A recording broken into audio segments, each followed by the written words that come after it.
in the upper right. In the blue, he has no maps yet in this series. For Onside Gaming, Neeb.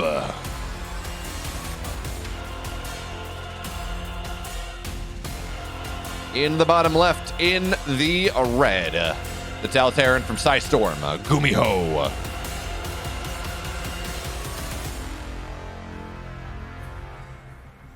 And GUMIHO has been looking better and better and better as of late.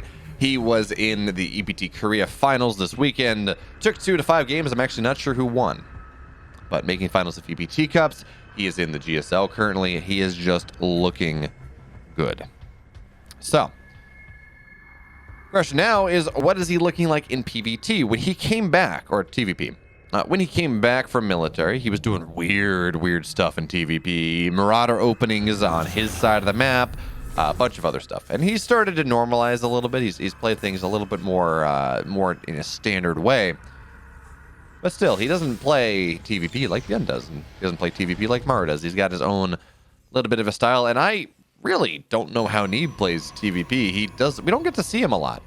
I mean, he's been doing stuff in Europe, that's for sure, but I haven't seen a lot of Europe. Europe is when I work, so I know he's been falling significant. He's been falling victim to those damn European Terrans. Clem and Hero Marine. Oh, yeah.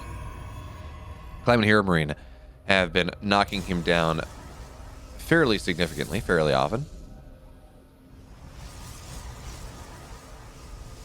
So I did not mean to hit that button, but I guess we're going to enjoy a very long intro onto Neeb at 2 minutes into this game.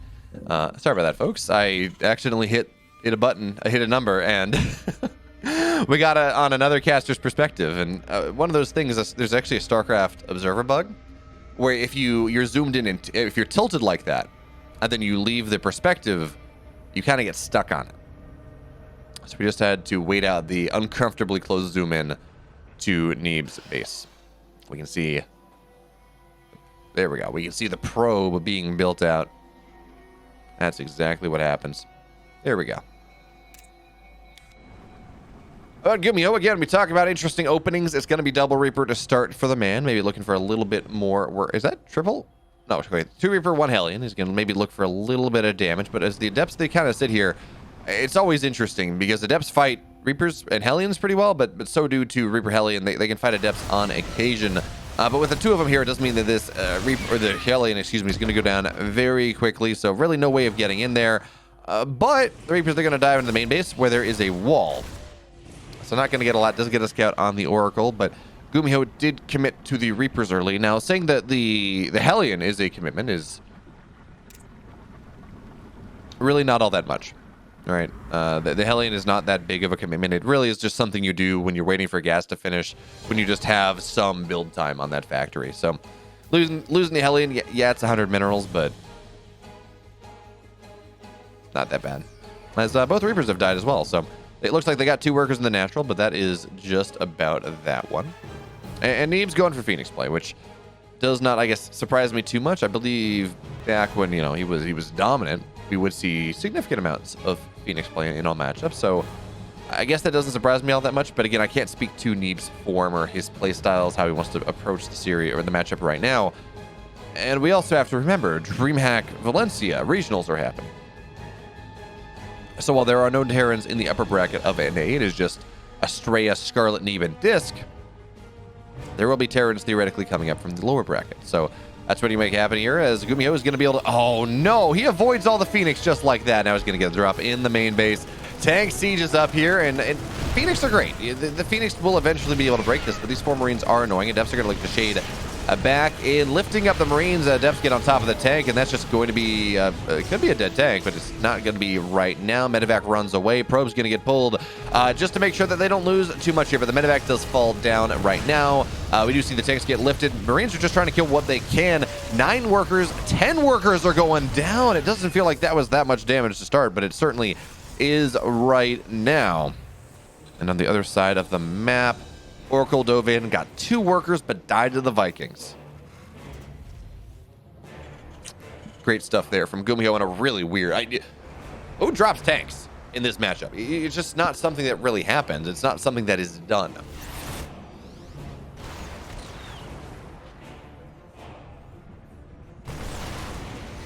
Oh man, I enjoy that my stream elements. Like, hey, you like what I do? You should follow me on Twitter. See when I'm live, because I do AMB streams, GSO calls, etc. And I really should edit that, because I have 3 days in the mainstream this season, and that is pretty damn cool. Very excited about it. I'll be working with the Rotterdam on Thursday, and I've been saying a lot. I will keep saying it. GUMIHO has got his third base on location here, and Epster just going to find it. This is going to be a delayed third base, if not a canceled one. And this is just such a weird game. None of these gateway units have any sorts of upgrades. The Phoenix is going to fly back and is just going to die. Adepts and Zealots are going to just call it, yep, force the cancel on the base. But how do they get out? I don't know that they can. I feel like you need a recall here, Neeb, and recall at this point is just going to be too late. So we're going to see the Cyclone die. The Phoenix, they get out. The fourth base has been canceled. But Neeb lost a lot there. Okay, we don't have that. I guess at the end of the day, it's, if we look at resources lost, it's almost identical. It's one resource different. Now, Neeb's lost, what was it, a little more gas, and, or no, Neeb's lost a little more minerals. GUMIHO's lost a little bit more gas, which, funnily enough, kind of favors both players. The Protoss is more reliant on gas than minerals, and Terran's more reliant on minerals than gas. But more gateways are on the way. GUMIHO now trying to get active on the map here. Charge not quite yet done. +1 armor, not quite done. So there was a timing, maybe, that GUMIHO could have looked to hit.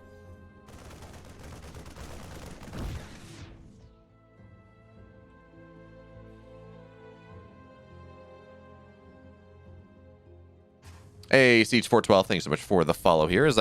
Oh, didn't notice that, but a Banshee was in production tab, and we have a Banshee in the main base. Do we have a Robo? No, we actually have no detection. Great move there from GUMIHO. Good call on things. 5 workers are dying. Make it 6, make it 7. And while Neeb has done a fantastic job of denying that third base, he's pretty much all in now.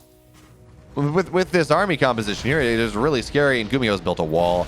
Good walls make good neighbors, and oh, GUMIHO is a fantastic neighbor in this game as he has killed 12 of his opponent's workers. The Zealots, though, actually, as they run in with +1, start to cause some problems, and the Phoenix are lifting a lot of stuff as a force multiplier, but the tank is still there. The Zealots are still going down. The probes are still dying. All the Phoenix are now dead. This last Zealot dead as well. GUMIHO with a 30 supply lead. Most of it's an army, but also 10 of it in the eco. And sure, the Banshee will eventually fall. Probably. Eventually. Maybe.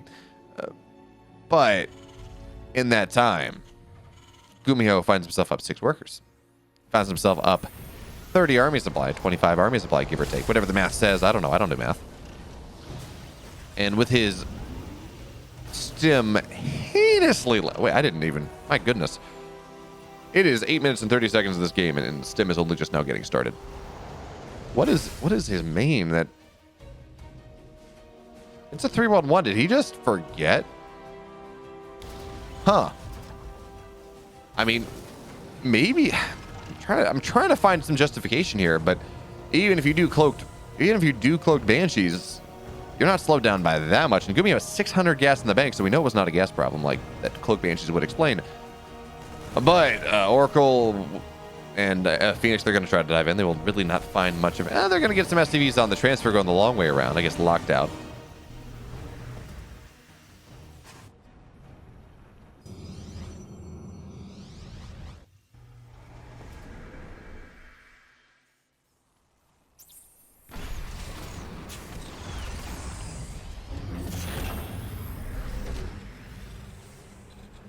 But okay, combat shields +1 or +1 armor, +1 attack's already done. Stim, all these wonderful things are done, and it is so incredibly late.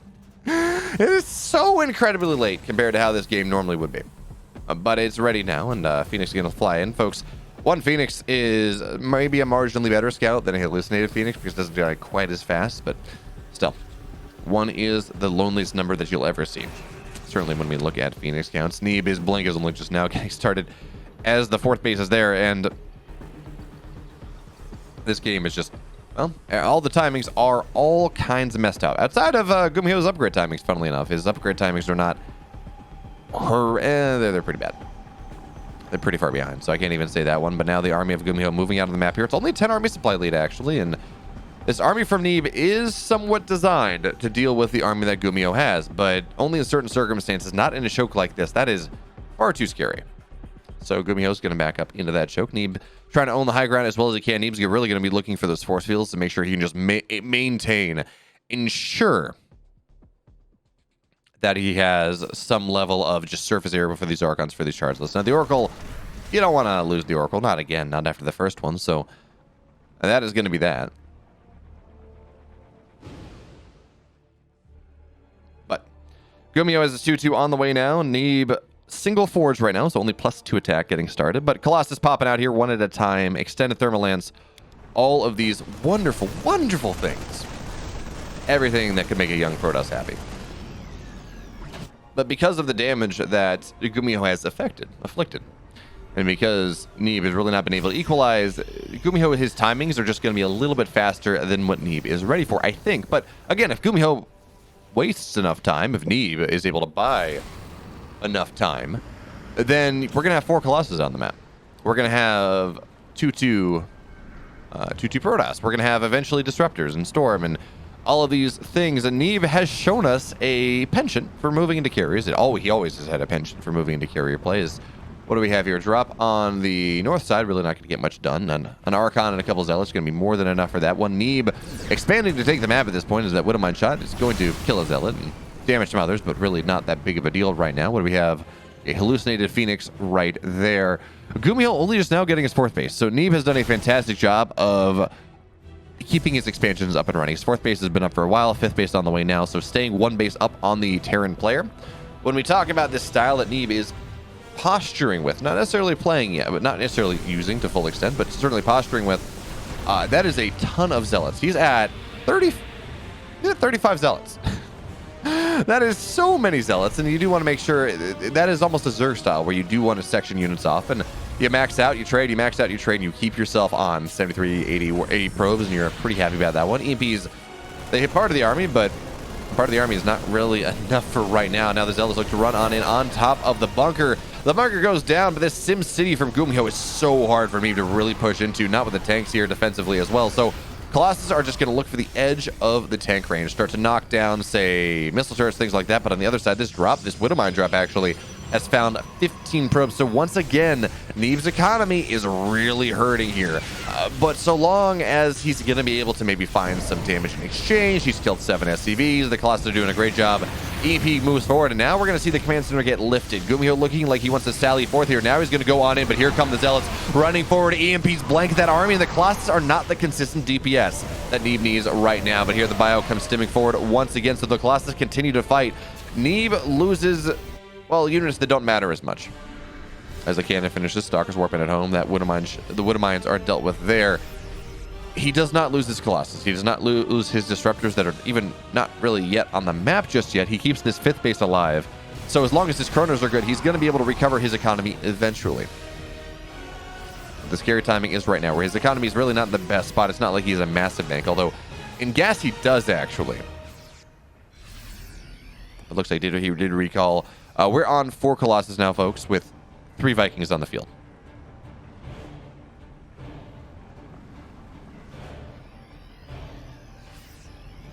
Yes, McMaster969. I know how Z works. Sometimes, actually, we've been watching with Z. What you want me to do is shift Z and go up that far. But it depends. Sometimes we want to be in close. Sometimes we want to be far away. It's in close right now. Disruptor shot is going to be fantastic. Second one going in as well. EMPs do blanket this army, but Neeb already looking like a great shot. Now he does not want to continue to take the fight in the Trope. That is terrifying. And he will back up here. Stalker's blowing forward, dealing with, I think, a Marine running forward. But that was a fantastic fight there for Neeb. Those Disruptor shots, they killed an awful lot of stuff. But now GUMIHO has established this position outside of where his 5th base will be. Oracle falls to the Vikings, but now Stalker's blowing forward. And because the Vikings are revelated, it's a lot easier for Neeb to fight around the situation. Maybe get on top of the Vikings as long as he knows where they are. So he's going to rotate over to the left side. He cannot move through the center of this map. That is really scary. I think it's interesting that he's moving left. He's removing the left rocks. He's already killed the right. So, that's exactly what he's doing. Looking for a flank from both sides here. Can we catch it all in camera? So, big army on the left. So many DTs on the right. He does have blink with them, but of course, when you blink, they don't attack for just a second. So, Disruptors right now sallying forward, really just to kill what I think was a missile turret. And it seems like, despite this feeling like something that Neeb wants to do, he's not really confident in doing it just yet. He's got it set up once again, though. And DTs, they're just going to skirt on by. Now, Disruptors, they got to be careful. They're lagging behind the army, but zoning Disruptors are a wonderful thing. DTs find their way into the natural. Now, GUMIHO trying to chase this down. Disruptors not really finding the value they look for. But again, DTs, they're actually, there's a chance that maybe supply block GUMIHO here. It looks like not quite. And now, DTs will blink out once. EMPs are going to kill the rest of it, so DTs, they have to commit to the fight. Neeb on the left side here, he says, okay, I'm going to lose those DTs. That's fine. I know where your army is now, so I'm going to put pressure onto your third base. Disruptor shots into the mineral line. 12 workers die, and now the army looking to run forward. 14 workers fall. Disruptors not really sending out all that many shots, but Neeb, he gets revenge on the economic damage that he's lost earlier. 14 workers have died. Yes, losing those DTs is expensive. He's lost 9 of them.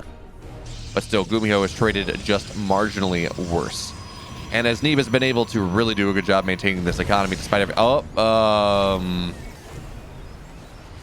that was a Disruptor that died. I'm not really sure what killed it.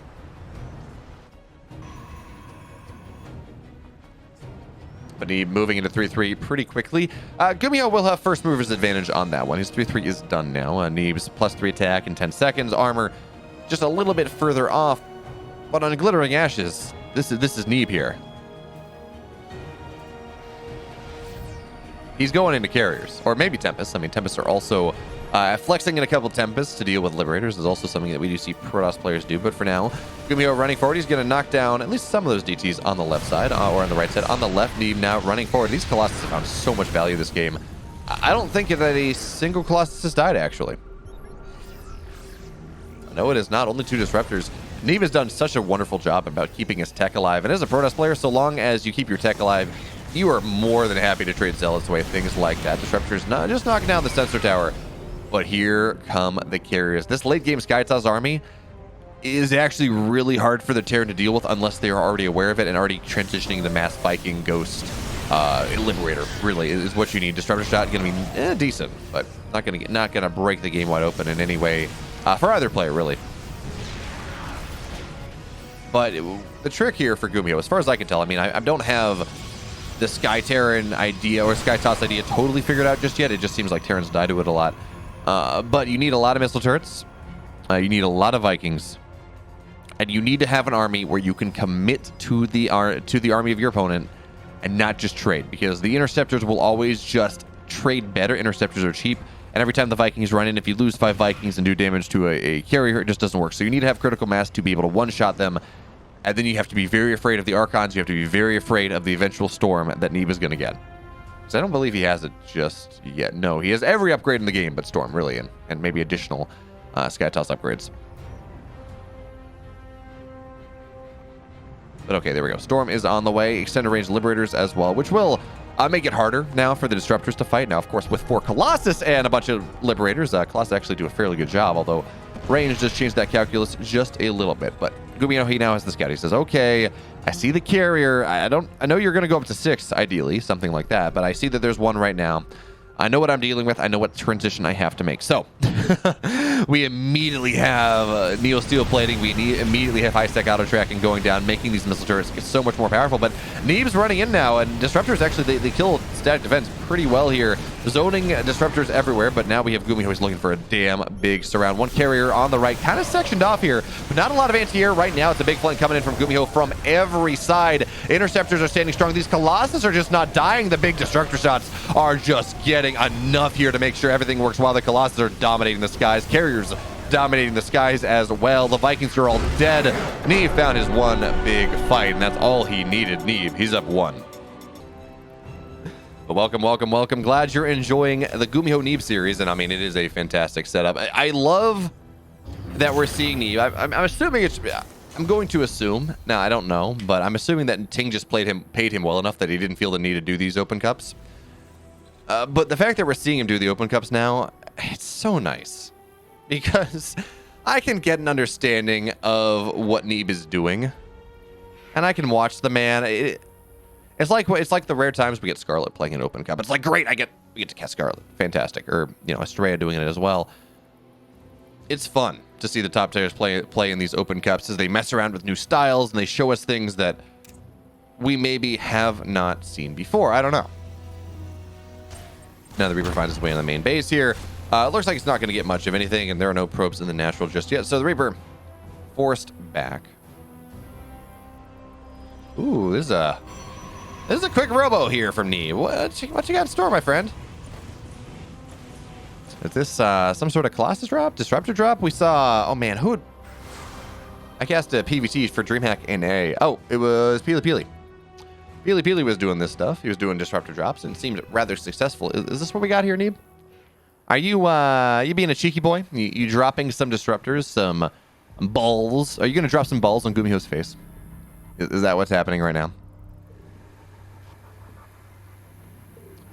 Well, what I don't know, what I do know is actually this is a fairly committed push here from GUMIHO. He's got 2 Reapers, 3 Hellions, so he did commit extra for this. And Neeb actually doesn't have a wall, so he's got to be very careful about the run by through. There we go. Warp Prism on the way, but no Robo Bay just yet. So, you know, this is something Hero's been doing where you just kind of have gateway harassment. We're going to have to see how much damage the harassment from GUMIHO gets before really this happens in earnest. And now we're going to see the Adepts go down. Probe's going to get pulled, and we do see the Hellion fall. Both Hellions fall. That's the most important thing. Now, of course, these Reapers will 3-shot SCVs, but the Stalker's actually doing a fantastic job. 3-shot probes, excuse me.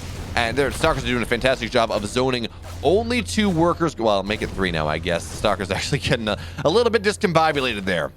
But 4 workers for this is actually fairly nice. But the Reaper does get out, and that is... Well, there's a method to the madness after all.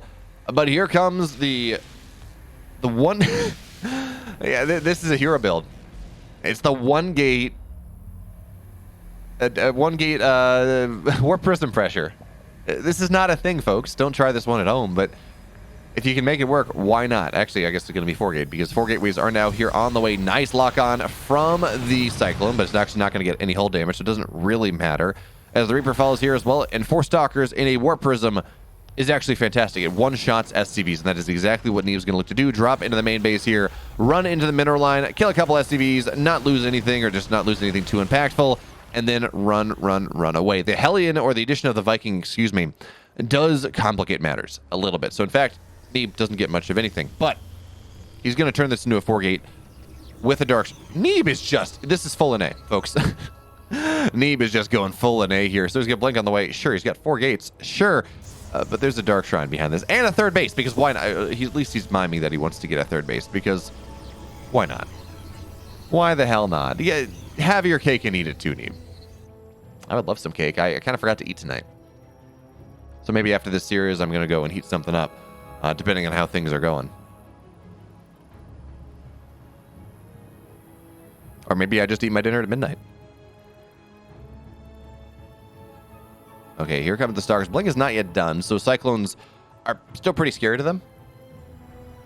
Of course, once Blink is done, the Cyclone exists, and you just kind of jump on top of it and kill it. But more and more Stalkers are warping in. Blink is only halfway done, so for now, Neeb, he has 1 set of, like, pseudo-blinks, right, with the Warp Prism, and he's going to run on in. Tanks get some good shots, and Neeb says, back the hell on up. That doesn't seem all that nice. Doesn't make me very happy at all. And now there's a second tank, but looks like, yeah, okay.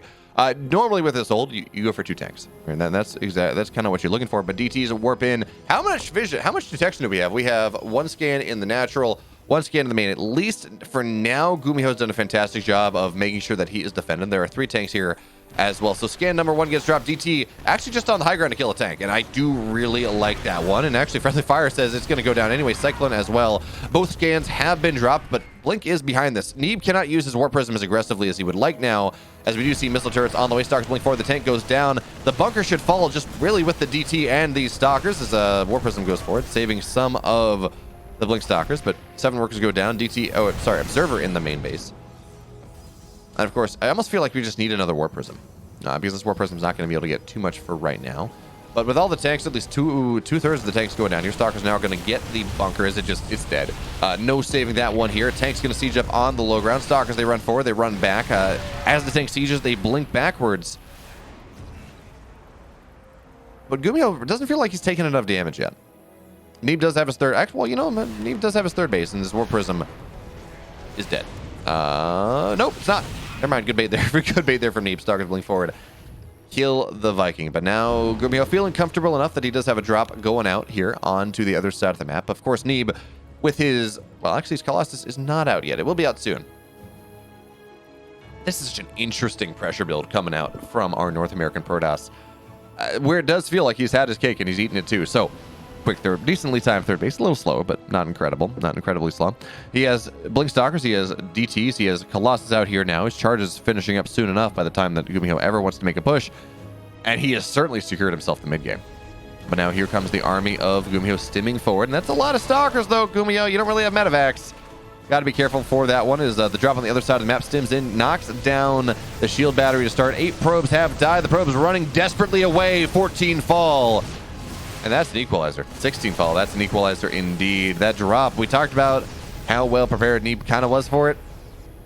Not really. Just lost an entire mineral line. Oh, if he gets the medevacs. Stalkers blink forward. 1 medevac. Notice Neeb gets the further away one, so he tries to be a little bit greedy on it, and he does get 1 medevac. Just trying to make sure that he gets both. Not quite enough Stalkers to make that happen, but Neeb now, he's up 20, 30 army supply. And yes, he did lose a lot of workers there. He's now down 10 workers instead of up, I think it was about 10. Up 6, something like that. His charge is just about done. His extended thermal lance will finish soon. With 2 Colossus here on the field, Neeb does have an opportunity to go break this third base of GUMIHO. Whether he opts to do so, it's a different story. And maybe as the tanks finish, it's going to be a little bit too hard. But I don't think that Neeb is going to be too upset about taking this game late. We saw how good his late game was in a game where he honestly took far more damage than he has in this one. Now, that big burst of 16 probes going down doesn't feel great. Oh, but he's going to be able to catch this army in the middle of the map here. Maybe. 2 ships. Oh, wait, never mind. He's going to get caught here. 1 Colossus goes down immediately. All the sentries as well. So no great force fields, but the Zealots still getting on top of this. And the tanks are falling. Colossus from miles and miles and miles away as the Stalkers run forward. This army of Neeb, despite losing that 1 Colossus early, doesn't seem to care. He's just winning the fight anyways. Remember, we're going to see the medevacs get targeted down as well. Running away, sacrificing the Marauders and the Marines, saying, we'll run away.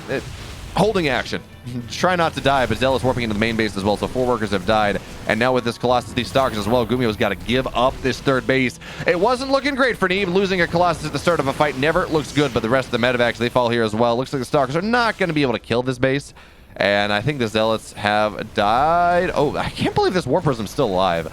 But it is. The Zealots warp into the natural now. 16, 17 workers paying that iron price. And yes, eventually the Warp Prism will fall. But Neeb has had his cake. He's eaten it too. And in fact, he's gone back for some mascarpone, for some, I don't know, what's some other bougie dessert. He's having that one for a second dessert. The 9 o'clock special, or the 11 o'clock special here, and he's just knocking everything down. GUMIHO not really worried about getting supply locked because he's on 42 workers and 47 army supply. It's really not feeling all that great. Really knocked down to 2 bases. Yes, there is a 3rd command center, but it's not really mining. And there we have it. Yeah, Neeb, 2-0. What a god.